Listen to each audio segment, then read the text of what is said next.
Good afternoon, Assalamu alaikum, আদাব, নমস্কার। প্রিয় বন্ধুরা, আজ আপনাদেরকে একটি very ইন্টারেস্টিং একটি ভিডিও দেখাবো। অবশ্য তার আগে এখনকার এই ভিডিওটা হচ্ছে মুখবন্ধ। আপনাদেরকে কিছু আমার এই যে ভিডিওর কমেন্ট বিষয়ে আমি কিছু কথা বলবো এবং আমার এই ভিডিও ক্লিপের পরেই সোজা আপনাদেরকে নিয়ে যাব মূল ভিডিওতে।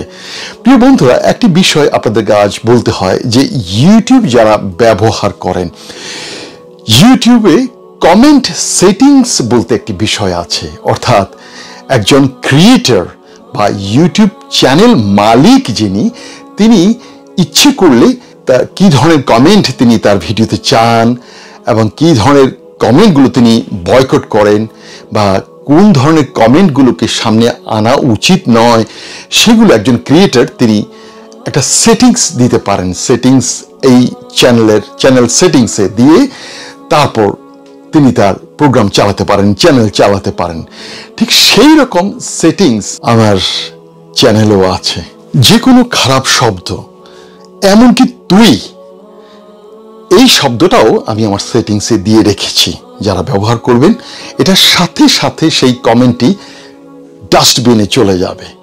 আর সেই ডাস্টবিন থেকে পরবর্তীতে যে ক্রিয়েটর তিনি যদি মনে করেন তিনি তুলে এনে পর্দার সামনে নিয়ে আসতে পারেন। অর্থাৎ আপনি যত বাজে শব্দ ব্যবহার করবেন ওই শব্দগুলো অনুমান করে আমি আমার সেটিংসে দিয়ে রেখেছি। আপনি যে কোনো বাজে কমেন্ট করবেন সেটা পর্দার আড়ালেই থাকবে যতক্ষণ পর্যন্ত আমি এবং আমার আরও যেই তিনজন যেই কো এডিটর যারা আছে তারা যদি এটাকে মঞ্জুর না করেন এটা কখনো পর্দার সামনে আসবে না। তাহলে এখন আপনি বলতে পারেন যে এগুলো পর্দার সামনে আপনি সেটিংস দেওয়ার পরেও কিভাবে আসে। অবশ্যই এগুলো আমরা পালাক্রমে এই 3-4 জন আমরা পালাক্রমে দেখি এগুলোকে আমরা পর্দার সামনে নিয়ে আসি। আপনি যত খারাপ গালি দেবেন আপনি দেখতে পাচ্ছেন যখনই প্রকাশ্য এটা সামনে আসছে, তার মানে এইখানে এডিটর এবং তার 3 জন কো এডিটর তাদের অনুমোদন আছে বলেই এটা পর্দার আড়াল থেকে সামনে চলে এসেছে, এমনি আসে না। আমি এগুলোকে ইসলামিক কমেন্ট হিসাবে বলছি এবং কেন ইসলামিক কমেন্ট বলবো সেটাও একটা কারণ আছে। এবং এই ইসলামিক গালিগুলো পর্দার আড়ালে থাকে। আপনি যখন কমেন্ট করবেন দেখবেন যে এটার সাথে সাথে কিন্তু এটা পাবলিশ হচ্ছে না, কিন্তু ঘন্টাখানেক, ঘন্টা দুয়েক বা একদিন পরে দেখবেন যে আপনার কমেন্ট আবার সামনে চলে এসছে, কারণ আমরা বিন থেকে তুলে এনে এটা সামনে দিয়ে দিলাম। এখন এটা দেওয়ার উদ্দেশ্য কি? এটার উদ্দেশ্য হচ্ছে যে বাংলাদেশের সেই অসভ্য বর্বর মুসলমানদেরকে সারা বিশ্বের কাছে আমাকে পরিচয় করতেই হবে। এটা আমার একটি নীরব বিপ্লব। এই নীরব বিপ্লবে অবশ্যই বাংলাদেশকে সারা বিশ্ববাসীর কাছে পরিচয় করিয়ে দেওয়া এটা আমার দায়িত্ব। আর অনেক কমেন্ট আছে যে কমেন্টগুলোতে অবশ্যই ইসলামী জঙ্গি ভাব আছে।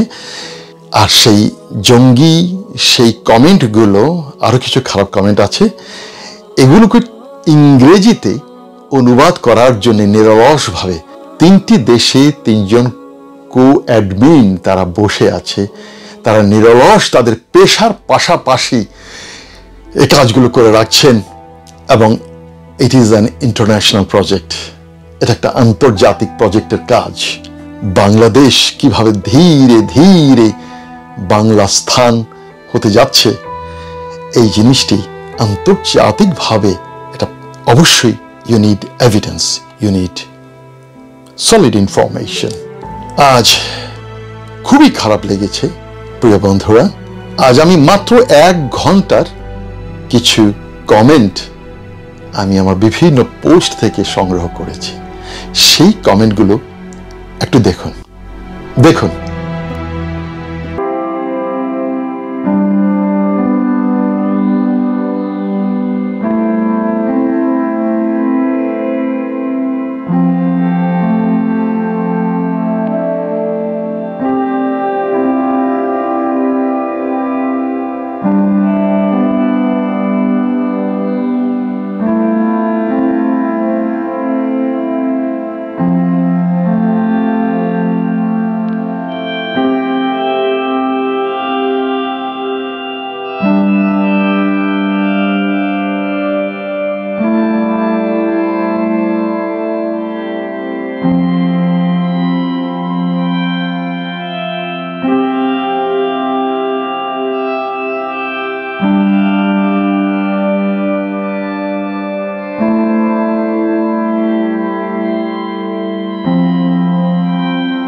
এবং নামে এবং ছদ্মনামে প্রত্যেকটি কমেন্ট এসেছে দেশে এবং প্রবাসে বাংলাদেশি মুসলমানদের হাত দিয়ে এই কমেন্টগুলো টাইপ করা হয়েছে।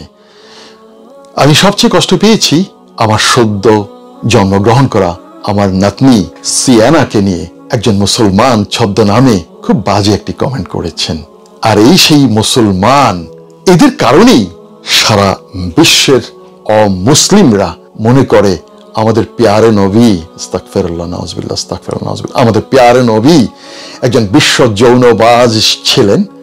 আমাদের প্যারে নবী হযরত মুহাম্মদ সাল্লাল্লাহু আলাইহি ওয়াসাল্লাম একজন শিশু ধর্ষক ছিলেন এবং আমাদের প্যারে নবী একজন যৌনখোর অর্থাৎ বিশ্ব যৌনবাজ নবী ছিলেন। এই মুসলমানদের কারণে আস্তাগফিরুল্লাহ নাউজুবিল্লাহ, এই মুসলমানদের বিরুদ্ধেই আমার নীরব বিপ্লব। এদেরকে আপনি যতই ওয়াজ শোনাবেন এরা ততই শিশু ধর্ষণ করবে। দেশে যত ওয়াজ বাড়ছে তত শিশু ধর্ষণ বাড়ছে এবং ততই অমুসলিমদেরকে খেপিয়ে দেওয়া হচ্ছে সারা বিশ্বের, এবং ততই এই ওয়াজি এবং ওয়াজ শ্রবণকারী এই মুসলমানদের কারণেই সারা বিশ্বে আমাদের প্যারে নবী সাল্লাল্লাহু আলাইহি ওয়াসাল্লামকে একজন শিশু ধর্ষক হিসাবে এবং খোরে আজম অর্থাৎ যৌনবাজ, যিনি সারা জীবন যৌনবাজি করে গেছেন, আস্তাগফিরুল্লাহ নাউজুবিল্লাহ, এই মুসলমানদের কারণেই আমাদের নবীর বদনাম রটছে। এখন একজন মুসলমান হিসাবে আপনার দায়িত্ব কি? কমেন্টগুলো পড়বেন। আবার বলছি, অবশ্যই it is an international project এবং সবগুলো কমেন্ট অনুবাদ হয় না। বিশেষ কিছু কমেন্ট অনুবাদ হচ্ছে নিরলসভাবে। পৃথিবীর 3টি দেশে 3জন কোঅর্ডিনেটর তাদের শ্রম ঢেলে দিচ্ছেন ইংরেজিতে এই কমেন্টগুলোকে অনুবাদ করার জন্য। প্রিয় বন্ধুরা, কোনো হুমকি নয়, ধমকি নয়। আপনি মুসলমান, আপনি বাংলাদেশি মুসলমান, আপনি যথারীতি আপনার কমেন্ট করে যাবেন। কিন্তু আপনাকে এও বলে রাখছি, এই কমেন্টের যে ফিল্টার সিস্টেম, সেই ফিল্টারেট বিন থেকে তুলে এনে আমরা সামনে আনছি। তা না হলে কোনোভাবেই প্রমাণিত হবে না বাংলাদেশের 80% মুসলমান কাফের, জালিম।